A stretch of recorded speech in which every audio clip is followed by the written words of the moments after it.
Guys ఇప్పుడే మనము ఆలగడ్డ నుంచి అయితే పొలంకి అయితే రావడం అయితే జరిగింది. పొలం వచ్చిన తర్వాత నేను చేసిన పని ఏంటంటే పైపు ఉంది కదా, ఇక్కడ కానొస్తుంది కదా, ఈ పైపుని నేను సక్రమంగా చేసుకున్నాను. నేను ట్రాక్టర్ వచ్చింది కదా మనకి టిల్లర్ కొట్టేకి. సో ఈ పైప్ అలా నేను తీసి మా బాబాయ్ పొలంలో అయితే వేసింది నేను.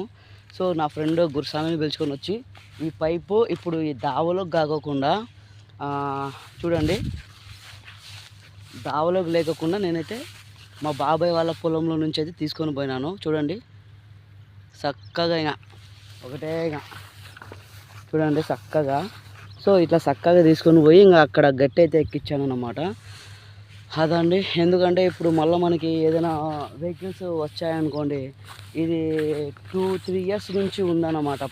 ఈ సంవత్సరంతో 3 ఇయర్స్ అయింది పైపు నేను తెచ్చుకొని.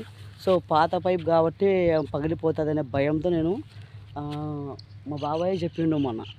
సో మన పొలంలో నుంచి చేసుకోవద్దని పారితే మేలు కదా అని చెప్పి, సో పైప్ అయితే ఇప్పుడు మా బాబాయ్ పొలంలో నుంచి తీసుకొని పోయినాను. సో ఒక 2-3 తడులు అయితే ఇట్లా వీళ్ళ పొలం నుంచి కట్టుకుంటాను. దాని తర్వాత ఇంకా మళ్ళీ యథావిధిగా దావలోకి అయితే వేసుకుంటాను అన్నమాట. అది